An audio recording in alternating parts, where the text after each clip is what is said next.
I've decided that I'm going to eat at every quick service location on Disney property, but free will isn't nearly as fun, so the spinner has brought us a break from the resorts. It is sending us to the parks. We don't have many left, but it is sending us to Magic Kingdom, and out of our two options left here, which both just so happen to be Snack Shacks and Frontierland, it is giving us Golden Oak Outpost.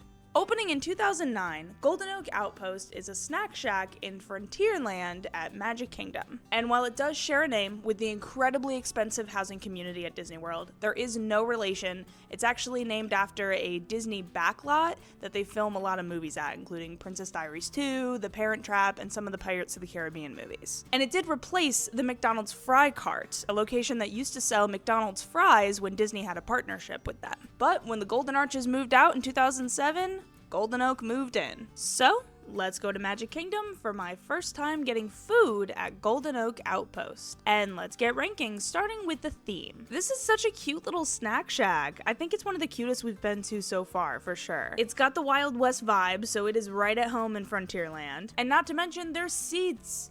Multiple seating areas. There's a pretty nice seating area to the side of the shack, some seats across the way by Pecos, and some seats on the side of the walkway closer to Tortuga. Which, while it's closed, you could also take your food to Tortuga Tavern and sit there. Because it's so cute and has plenty of seating, I think I'm gonna give it the Animal Kingdom Snack Shack treatment and give it a 3 out of 5. Now let's move on to the food. With the opening of Tiana's Bayou Adventure, this place became the home for food inspired by Tiana, such as Cajun food and beignets. And this is still the case, but the menu is significantly smaller than when this change first took place. The only entree on the menu is the hot honey chicken with sweet potato fries. And while this wasn't the most unique dish around, it was still pretty good. As a spice baby, I was worried about the spice level, but truthfully, it's not bad at all. There's an occasional kick, but for the most part, it's not bad. To be so honest, these are just basic Disney chicken nuggets smothered in hot honey and olive relish. So basic, but it gets away with it because it just works. The chicken is tasty, the honey complements it well, and I did really like that olive relish. It added more of a unique flavor to an otherwise pretty basic dish. Sometimes simple is effective, and this is a big example of that. The sweet potato fries were also really good. I do love sweet potato fries, so naturally I did love these. And what makes these interesting is I think they have some savory seasonings, which naturally make them take on more of a savory flavor than your average sweet potato fry. And I love this, but I was shocked to find that Emily, who doesn't normally like sweet potato fries, also loved this. So even if you don't like sweet potato fries, give these ones a try. Now the only dessert on the menu are Tiana's famous beignets. And these were pretty nice as well. They were nice and pillowy, they had a great flavor and plenty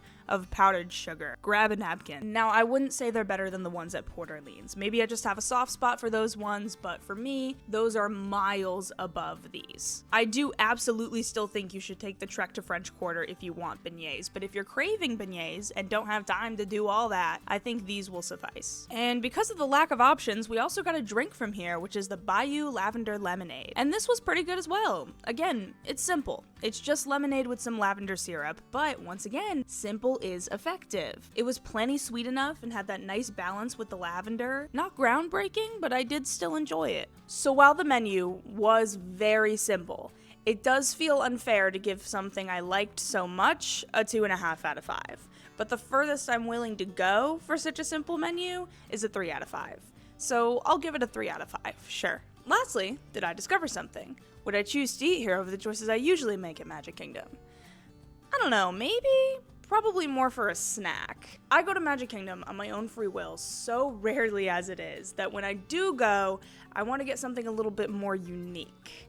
But that's not to say anything here was bad, and I do think it's a decent snack portion for the most part, so if you're looking for a snack, this might be the perfect place for you. But for a full-on meal, I think you can find places more unique all around Magic Kingdom, or at the surrounding resorts that are easy to get to from Magic Kingdom. So maybe I'll be back for snack time. So, Golden Oak Outpost clocks in at a 6 out of 10, and I'm gonna put it in 73rd place out of 103. Not bad for a place that I'm pretty sure didn't serve actual food until about a year ago. But we'll see what's next.